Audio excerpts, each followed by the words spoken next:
Welcome to cricket Sanjeev. यहाँ सबैलाई हाम्रो च्यानलमा हार्दिक स्वागत छ। लक्ष्मी पूजाको दिनमा टियु क्रिकेट मैदानमा फ्लड लाइट बलेको देख्दाखेरि कुन नेपाली फ्यानको मन खुसीले गदगद भएन होला। सायद यो लक्ष्मी पूजा सम्पूर्ण नेपाली फ्यानहरूको लागि निकै महत्त्वपूर्ण थियो, निकै रमाइलो छेड हुनुपर्छ हालसम्मको, किनभने यो हामी सबैको सपना थियो। Flood light stadium TU cricket ग्राउन्डमा बन्नु र त्यहाँ बसेर म्याच हेर्नु सायद अब यो सम्भव हुँदैछ र पक्कै पनि एनपिएलका केही खेलहरू नाइटमा पनि हुनेछन्। आजको यो नयाँ भिडियोमा हामी कुराकानी गर्नेछौँ एनपिएलको बारेमा। एनपिएल सिजन 2 मा कुन खेलाडी अहिलेसम्म आबद्ध भएका छन्, लास्ट इयर कुन खेलाडी आएका थिए र को खेलाडी आउन सक्ने सम्भावना रहेको छ, किनभने अब केही दिन मात्र बाँकी छ एनपिएल हुनको लागि।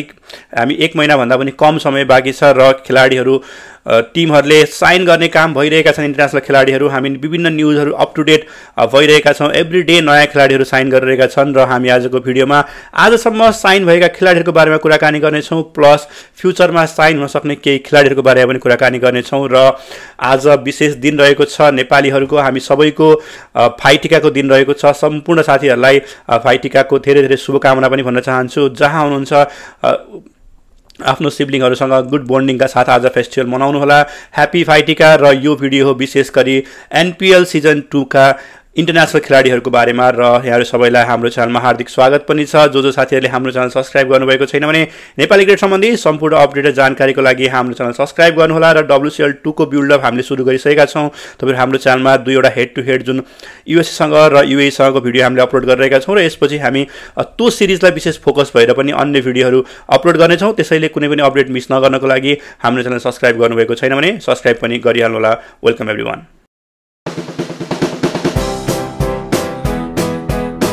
र सुरुमा कुरा गरौँ नोभेम्बर 17 बाट डिसेम्बर 13 सम्म जुन नेपाल प्रिमियर लिगको दोस्रो सिजन कीर्तिपुर ग्राउन्डमा हुँदैछ। वी होप फ्यु म्याचेसहरू हामीले पहिला अर्ली मर्निङ म्याचहरू सुरु हुने गर्थ्यो, अब आशा गर्नेछौँ 2टा म्याचहरू, एउटा 1-2 बजेतिर र एउटा चाहिँ इभिनिङमा सुरु हुनेछ, जसले गर्दा धेरै फ्यानहरू जान पाउनेछन्। र यो पटकको एनपिएल विशेष पनि किन छ भने फ्लड लाइटमा हुँदैछ, त्यो एउटा पार्ट छ। तर नेपालीहरूको लागि अर्को इम्पोर्टेन्ट पार्ट भनेको जुन पोलिटिकल पार्ट भयो केही दिन पहिला, जुन एउटा धेरै युवाहरूको डेथ पनि भयो, जुन हिसाबले एउटा आन्दोलन भयो नेपालमा, त्यसले गर्दाखेरि इन्टरनेसनल एरियामा चाहिँ स्पेसली ट्राभलरहरूको लागि नेपाल सेफ छैन भन्ने मेसेज पनि गएको छ। तर NPL successfully international player media सबै कुरा गएर भइसकेपछि एनपिएलले एउटा नयाँ कुरा के पनि प्रमाणित गरेछ भने नेपाली सेफ टु ट्राभल भन्ने कुरा पनि प्रमाणित गरेछ। त्यसैले यो पटकको एनपिएल निकै विशेष पनि छ र क्रिकेट फ्यानहरूलाई त झनै विशेष छ, किनभने टियुको घाँसमा बसेर क्रिकेट हेरेका हामी अब कुर्चीमा बसेर हेर्दैछौँ, स्टेडियममा बसेर हेर्दैछौँ र मोस्ट प्रोबेबली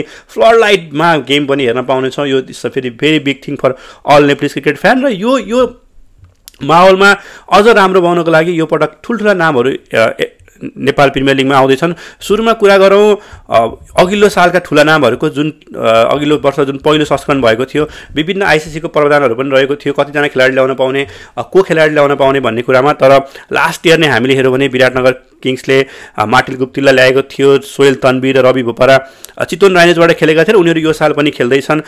जिमी नेसब खेलेका थिए जनकपुर बोल्ट्सबाट, बेन कटिङ लुम्बिनीबाट, Shikhar Dhawan the big name Karnali एक्सबाट खेलेका थिए। लास्ट इयरको एनपिएलमा पनि केही ठुला नामहरू आएका थिए र यो पटक हामीले अहिले हेऱ्यौँ भने बीचमा यो आन्दोलनको कुराले गर्दाखेरि केही ढिलाइ भएको थियो नामहरू एनाउन्स गर्नको लागि, तर अहिले सुरु भइसकेको छ र we expect a lot of big player. र सुरुमा अब कुरा गरौँ कुन खेलाडीहरू अनुबन्धित भइसके भन्ने बारेमा। एज पर यो भिडियो रेकर्ड गर्ने बेलामा हामीले हेऱ्यौँ भने विराटनगर किङ्सबाट हामी सुरु गरौँ। स्कटल्यान्डका जज मसिला उसले अनुबन्धित गरिसकेको छ। त्यसै गरी अस्ट्रेलियन भनौँ, अस्ट्रेलियाबाट डेब्यू नगरेका भए पनि स्यामलाई उनले अनुबन्धन गरिसकेको छ। त्यसपछि लुम्बिनी लायन्सको कुरा गरौँ भने Australian top order batsman Darcy सर्टलाई उसले आबन्धन गरिसकेको छ। अस्ट्रेलियाबाट पनि निकै धेरै क्रिकेटहरू खेलेका छन्। अहिले रिसेन्ट टाइममा हामी भन्न सक्छौँ T20 लिग संसारभरि गएर खेल्ने गर्छन्। He is a very good player. त्यसपछि the big player from Sri Lanka Angelo Mathews allrounder, उसलाई पनि अनुबन्धन गरिसकेको छ। पोस्टर भले हारेको छैन, तर हामी विकिपिडियामा अन्त हेऱ्यौँ भने एन्जेलो म्याथ्युज पनि लुम्बिनी लायन्ससँग अनुबन्धित भइसकेका छन्।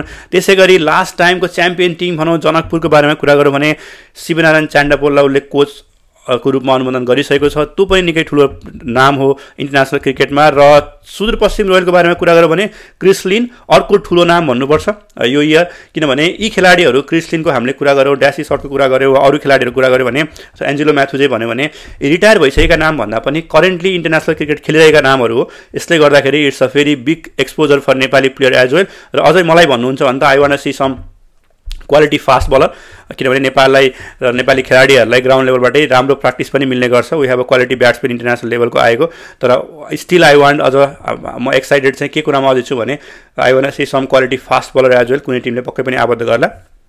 अब कुरा गरौँ चितवन राइनर्सको बारेमा। कुशल मल्लले कप्तानी गरेको चितवन राइनर्सको बारेमा कुरा गऱ्यो भने 3 जना खेलाडी उसले एनाउन्स गरिसकेको छ। 2 जना खेलाडी लास्ट इयर पनि खेलेका थिए, रवि हुपारा र सोहेल तन्वीर। त्यो सँगसँगै David Milan, I think T20 क्रिकेटमा लामो समय उनी नम्बर 1 ब्याट्सम्यानको रूपमा थिए। इङ्ल्यान्डबाट धेरै गेमहरू खेलेका थिए। He is a very very quality player. Recently धेरै लिगहरू पनि खेल्ने गर्छन्। इङ्ल्यान्डको T20 सेटअपमा नभए पनि केही पहिलासम्म खेलिरहेका थिए इङ्ल्यान्डबाट नै, र अहिले विभिन्न लिगहरू खेल्ने गर्छन्। He is another big name. त्यो कुरा गरौँ भने कर्णाली एक्सले मार्क वाटलाई अनुमोदित गरिसकेको छ, र यी भए अहिलेसम्म अनुमोदित भएका खेलाडीहरू। र हामी एक्सपेक्ट गर्न सक्छौँ धेरै टिमले अझै पनि खेलाडीहरू एनाउन्स गर्न बाँकी छ। र यो ढिलाइ किन भयो भन्दा पनि हेऱ्यो भने बिचमा थोरै आन्दोलनले गर्दाखेरि NPL होला नहोला वा कहिले होला वा डेट सर्ला, कति कुराहरू क्लियर पनि भएको थिएन। विगत 40-50 दिनको हामीले सिनारियो हेऱ्यौँ भने 40-45 दिन जस्तो भएको छ जुन आन्दोलनको घटना नेपालमा भयो। त्यसले गर्दा पनि टिमहरूले प्लेयरहरूलाई कन्ट्र्याक्ट गर्नको लागि वा एसोट गर्नको लागि टाइम लागेको एज पर आवर नलेज।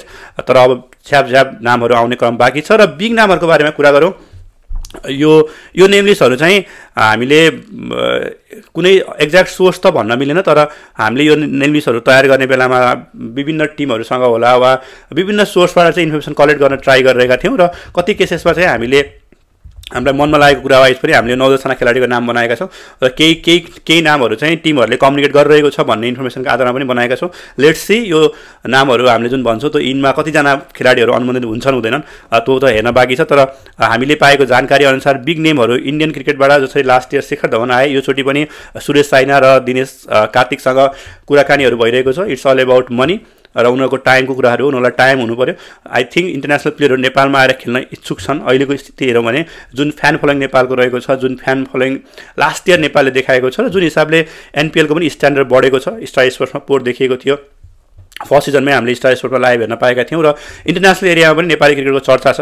भर्खरै वर्ल्ड कप क्वालिफाई भइरहेको छ। त्यो सबै कुरा हेर्ने बेलामा बिग नेमहरू आउन खोज्छन् यो टुर्नामेन्टमा। त इट्स अल अबाउट उनीहरूको टाइमिङ मिल्छ कि मिल्दैन, अरू टुर्नामेन्टहरू हुन्छ कि हुँदैन भन्ने कुरा। र दोस्रो कुरा टिमहरूसँग उनीहरूलाई एफोर्ड गर्न सक्ने पैसा छ कि छैन भन्ने कुरा, किनभने ठुलो पैसा उनीहरूले लिने गर्ने गर्छन्। त्यो हिसाबले पनि इट्स नट इजी। तर अहिलेसम्म हेऱ्यो भने मेबी फ्रम इन्डियाको पर्सपेक्टिभबाट हेऱ्यो भने जो भर्खरै रिटायर भएका खेलाडीहरू छन्, दिनेश कार्तिक हुनसक्छ, सुरेश साइना हुनसक्छ, शिखर धवन फेरि आउने हुनसक्छ, वा अरू नामहरू जो रिटायर भइसकेका छन्। इन्डियन क्रिकेटमा चाहिँ खेलिरहेका मान्छेहरूले चाहिँ खेलाडीहरूले अरू लिग खेल्न पाउँदैनन्। इन्डियन BCCIले चाहिँ कुनै पनि अरू विदेशी लिग खेल्न दिँदैन।